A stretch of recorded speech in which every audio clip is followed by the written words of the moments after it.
Joe Biden defending his disastrous withdrawal from Afghanistan, while former Obama officials are calling him out.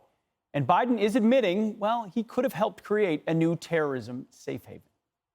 Can Al-Qaeda come back? Yeah, but guess what? It's already back other places. What's the strategy? Every place where Al-Qaeda is, we're going to invade and have troops stay there? Come on. 70% of American people think it was time to get out of Afghanistan, spending all that money. But the flip of it is, they didn't like the way we got out. But it's hard to explain to anybody, how else could you get out? An image of sheer strength. Biden getting slammed by former Obama officials for making the terror threat in America worse. The Taliban is harboring Zawahiri today. The Taliban is harboring al-Qaeda today. The Taliban winning the war in Afghanistan, and then the way our exit happened, has absolutely inspired jihadists all over the world. Not only will jihadists be inspired, but a lot of them are going to come to Afghanistan to be part of the celebration, to be part of Jihadist Central. The most important thing for this president to do is to be willing to accept responsibility for the mistakes and to move on, and to basically do what is necessary now to protect our national security. You know, Dana, you don't often see this, especially amongst Democrats, former Obama officials, CIA directors coming out and saying, accept responsibility because you just made the problem worse. Well, and Leon Panetta repeated the point that he thinks that there was a mistake made or mistakes made, but you don't hear that from anyone in the Biden administration. I don't think I've heard it once. Have you?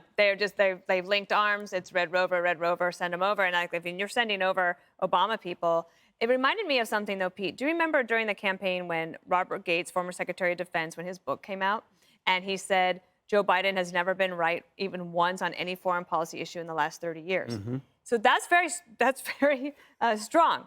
And as I recall, there wasn't a lot of defense of the vice president at the time. Mm-hmm. People just they didn't pile on, but they kept their powder dry. They didn't say much, and I think this is part of that.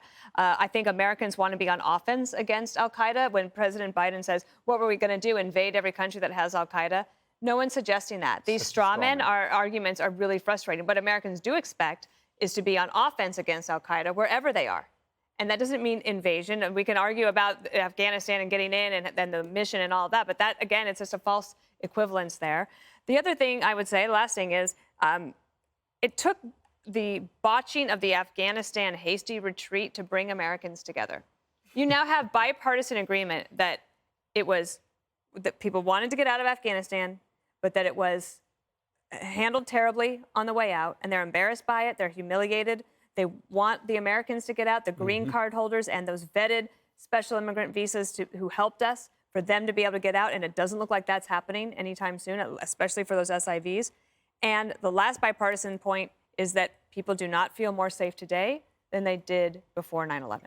Well, that's true. And Jesse, to what Dana just said, maybe the Obama officials knew who Joe Biden was all along. And they knew you put him in a situation like this where you have to make dynamic decisions. He's going to dig his heels in ultimately and place blame, I don't know, anywhere else. When I see people like Morell and Panetta, I see Obama and I see Hillary. Notice Hillary and Barack have been dead silent since this thing broke out. And they're kind of speaking for Hillary and Barack. And that's significant. Break down the statement with me, Pete. Would you do me the honor? Okay. Can al-Qaeda come back? Yeah, but guess what? It's already back in other places. Does that make you feel safe, Pete? It makes me feel great. How about this? What's the strategy? Every place where al-Qaeda is, we're going to go invade and have troops staying there? Come on. Come on. That's the Biden doctrine. Straw man followed by a come on. That's like Dana saying, Jesse, I don't like your hair. Dana, you don't like my hair? Well, I'm just going to shave it off. Come on. Let's do it. Let's do it. No, that makes no sense. And then he feels, how else could you get out? Joe, turn on the tube, bro. Mm-hmm. Every pundit on television has been saying, you keep Bagram, you leave air support in while you pull out the allies and the civilians, maybe coordinate with NATO, and then get all the hardware out before the Chinese can steal it. Come on, man. How could you get out? Maybe any other way, any other conceivable way. Is this a Democratic view, Jessica? What is the foreign policy of Joe Biden? What would Democrats say their foreign policy is right now if the acknowledgement is, well, al-Qaeda might just come back, but al-Qaeda's all over the place? Well, I haven't heard anyone but the president say that. That's certainly not what Jen Psaki's saying. It's not what Antony Blinken was saying today. That's something that the president said in a very casual exchange with a reporter. I will give you that. It felt very casual. On in tone. 9/11. Yeah, I mean, I don't think that anyone, if you looked at Joe Biden's schedule and the statement he put out on 9/11, I don't think that there's any way to think that he doesn't care about it or understand what happened on that day. So I really don't want to go there. He was at Ground Zero in the morning. He went to Shanksville. He released a great statement. So let's leave that. But as for the criticisms, what's more interesting to me about it is that you say these are Obama officials. They're Obama-Biden officials. It's an administration, right? Like they got picked by Barack and Joe together to do this job. And obviously people have their preferences and they say, you know, I want this guy, you want this guy or this gal. But those are people from your own team making that criticism, which is why I think the Biden administration has been extra quiet about it, because it's not just Democrats saying it, it's ones that you worked with for years, right? And people who you often worked with for decades, if you're in this kind of position, certainly in terms of foreign relations, since he was the chairman. But that's what makes the criticism, Katie, that much more stinging, is that if they are trying to avoid it, they can't avoid reality, which is ultimately Michael Morrell saying, we've inspired jihadists. Right.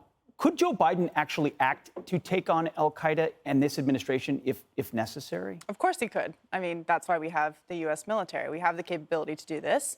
They're choosing not to, Joe Biden. And I would say it doesn't matter if the press secretary is saying something or the Secretary of State is saying something that's different. And that's what we want to focus on. The President of the United States is in charge of the security of the country. It's the commander-in-chief's #1 job, is protecting Americans, especially from foreign threats. And this idea that he's saying, well, al-Qaeda is everywhere, so throwing up my hands, and it's a very defeatist attitude. And has this attitude from a position of weakness where we are relying on the Taliban to get people out. There are Americans left behind. His attitude should be, we will fight them wherever they are. We have the capability to do that, and they shouldn't mess around and find out. But instead he's saying, oh, well, what do you want me to do? That's your job. Your job is to do something. Instead, we've been taking effectively orders from the Taliban. And you want to look at the future of our ability to strike. We don't have human intelligence. We have signals intelligence, which means you don't have all the ingredients you would normally have, which means you end up droning a aid worker with water bottles. Right, we're getting instead of an intelligence from the ISIS Taliban. suicide bomber. Right. Exactly.